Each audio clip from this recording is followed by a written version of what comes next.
Hey, Stat Farmers! This module is about selling microgreens. This course, I hope you understand, is about starting a microgreen business. So, if you want all your information and all the documents here, each video has its information below.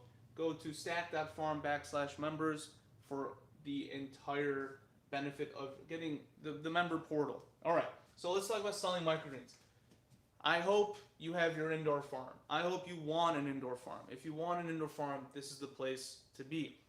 This is the key. Selling microgreens is the key to paying for your expensive home farming habit. I'm doing it. You should do it.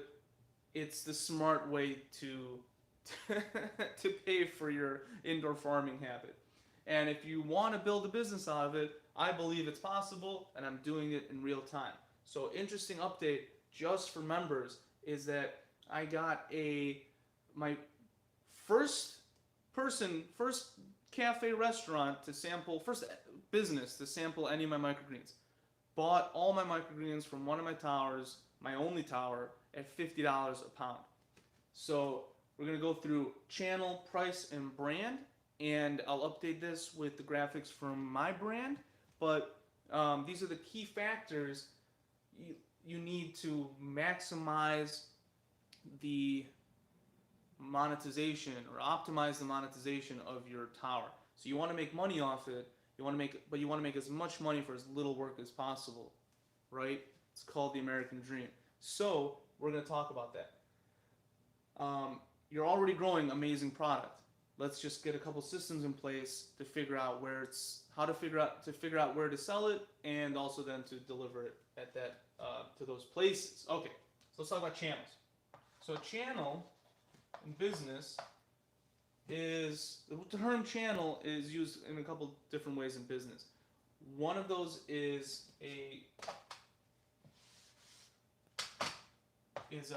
called a retail or distribution channel. So you have your business and you got consumers, and then you have channel partners. And these people do the tough and gruesome work of developing relationships with the consumer, the market. Takes a lot of space, takes a lot of people, takes a lot of effort, marketing, they invest in it. It's hard to make your own channel. So your own channel might be, let's call this down here, your e-store, which I'm figuring out and I'll train you guys up on as well, but that's the hardest way to do it because nobody knows about it when you turn the lights on, right? Someone turns the lights on at local grocery store, everybody knows that grocery store is open. It's already put into place with foot traffic. It's following all the laws, rules, and regulations. It's invested in its brand. People know it's there. There's marketing. There's a lot of stuff waiting to help you out, right? And so you can think of it as the individual companies that are selling. You're selling into to sell to the end user. Or you can think about them of types of companies. So let's talk about the different types of channels in microgreen sales. There's business to consumer, business to business, and perhaps a better way to draw it is direct to consumer. So you're making your product and you want to sell it to people that sell to the end to consumers. This would be grocery stores, right? This is retail. If we were just in the retail, we would be talking about retail channels like Home Depot, or that's for the kids, like Whole Foods and Publix and so on, right? If we were just in B2B, we would talk about distribution. So these are your distributors. Distributors companies that sell to retailers. And distributors are people that sell to middlemen, right? Oops. What time is it? Okay. So distributors are middlemen that sell to retailers and grocery stores. These are also restaurants.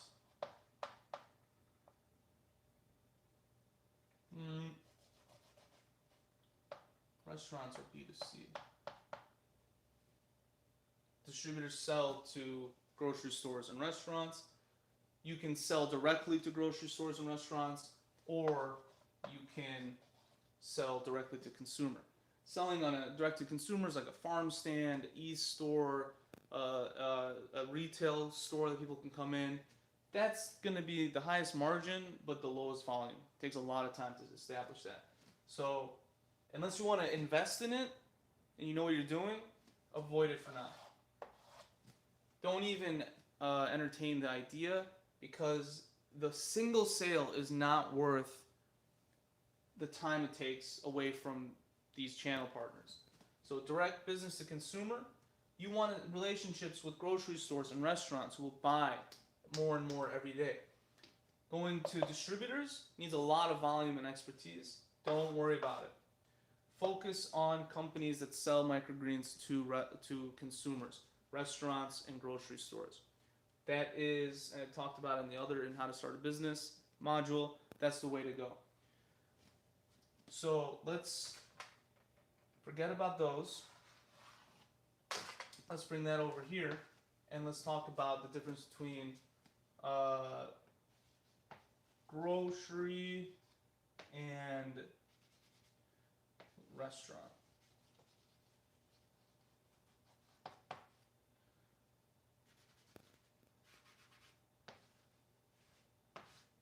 Okay. It's a perfect time to talk about price. From your perspective, the biggest difference is the price point. Grocery stores will pay less but do more volume. Restaurants will pay more but do less volume. So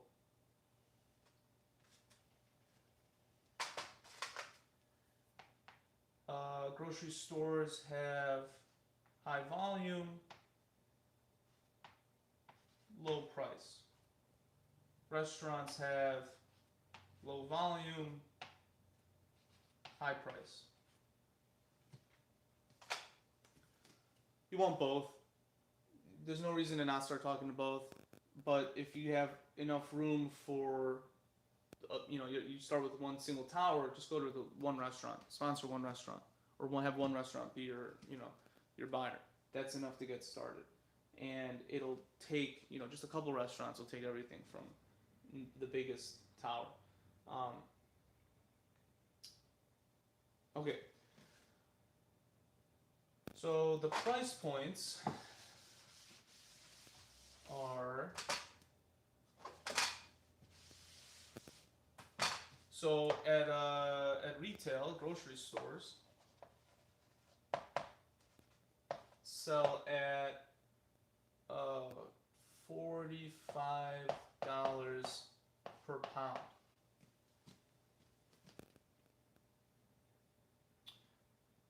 In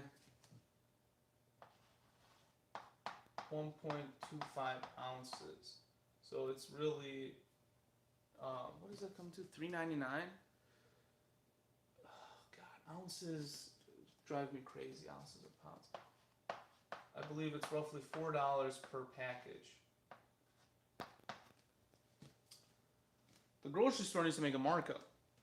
So they're probably going to buy it at anywhere from $3 to $3.50 a package, and then sell, is that right? Maybe $2 to $3. Depends on where you're going. I think 50% is common, but you want to get above 3. I think the idea that's let me back up. If they're selling at 50, you're probably selling to them at 32, right? So how do I describe this?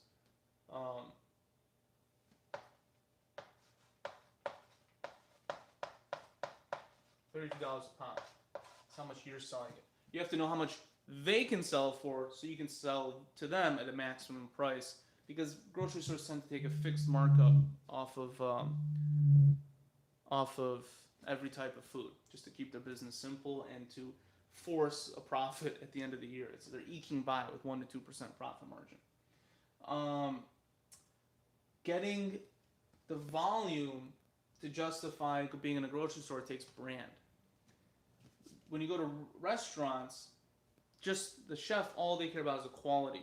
They don't care about anything else. The store is good, but the quality is all they care about. So restaurants,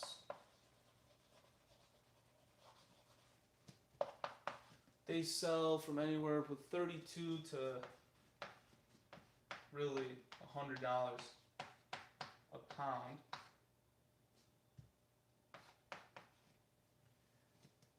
This is with overnight shipping and handling. Really, it's about 80 max per pound regularly. And so between 40 and 80 is very doable, right? 80 is maybe in nicer restaurants, nicer, more expensive market, more expensive restaurants, more interesting types and varietals. 40 is like anything. I sold at $50 a pound to a local restaurant. I'm going up for 100. I want to be shipping this stuff to the nicest restaurants in the world, in the U.S. for sure.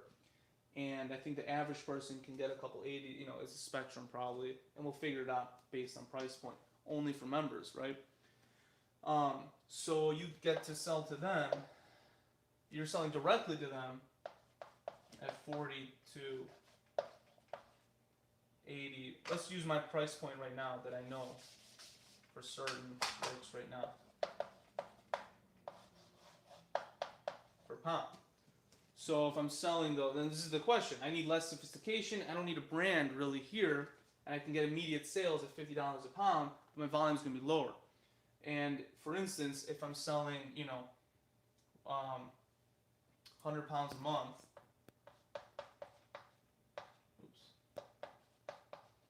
It goes $320.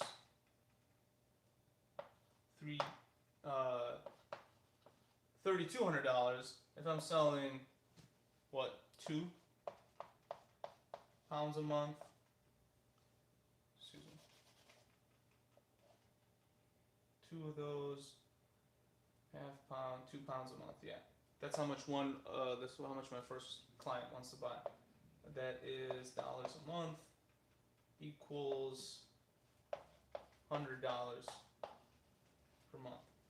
Now, let's even be very conservative and say you're selling $10, 10 pounds a month to a grocery store. You're getting $320, one account, one shipment, one box of problems to deal with.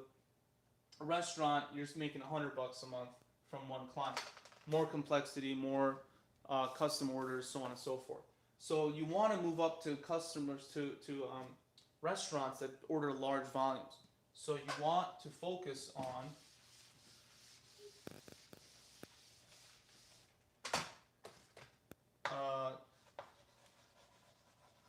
casinos and hotels. Sorry I didn't lead with that, but you can get in Chicago the Omni Hotel. I literally made samples. First time I grew up in paper towels and walked downtown to the nicest hotels and restaurants, handed cards out, handed things out. Ended up talking to the executive chef at a couple places, including the Omni Hotel in Chicago, and he loved the product, loved the story, loved everything, and he said he buys up to $4,000 a month in microgreens alone. I'm like, oh my god, jackpot.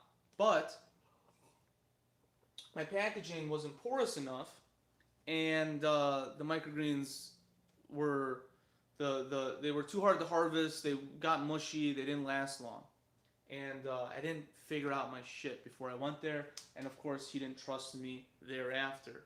So I could have lived off of that one client. $4 grand a month back then cost me a $700 credit card to set up the whole system.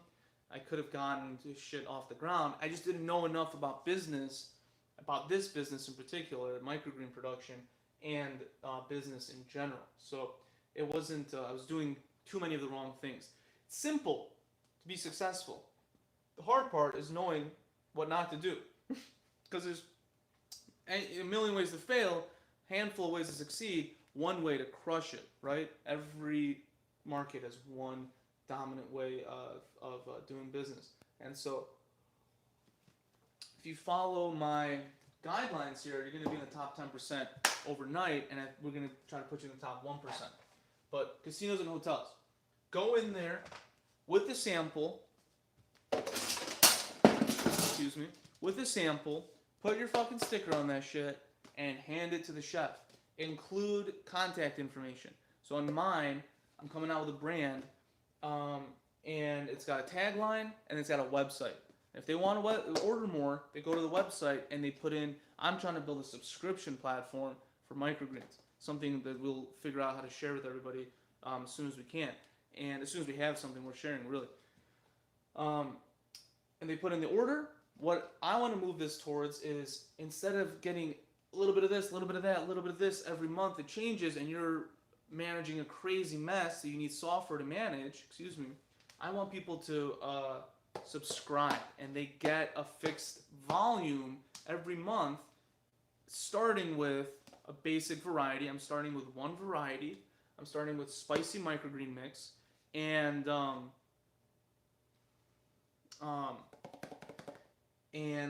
I'll take special orders if they buy a large enough volume. But really, I'd have to buy another tower at this point to do it. So I'm just going to be fulfilling orders at this one place.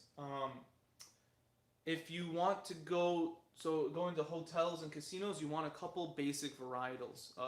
Spicy salad mix, arugula, spicy mix,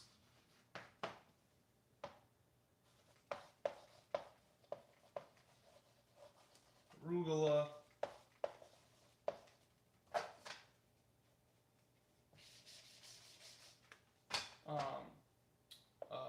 red beet.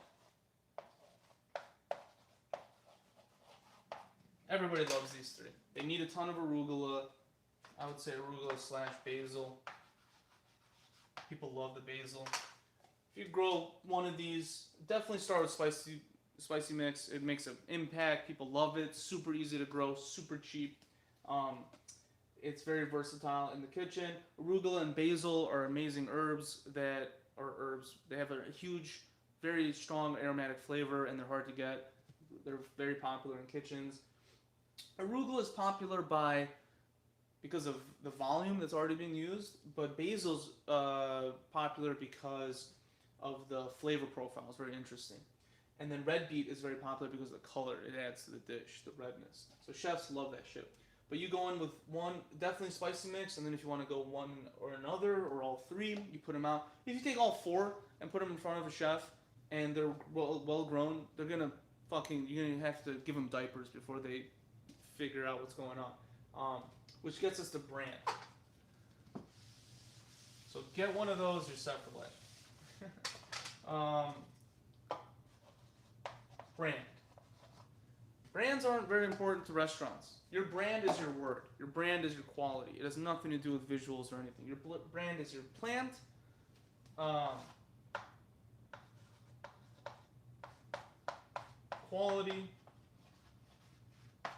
Quality, dependability, ability,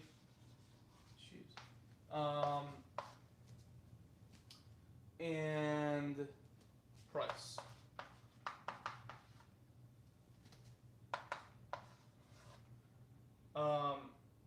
Grocery stores, oops. What would you say? Positioning.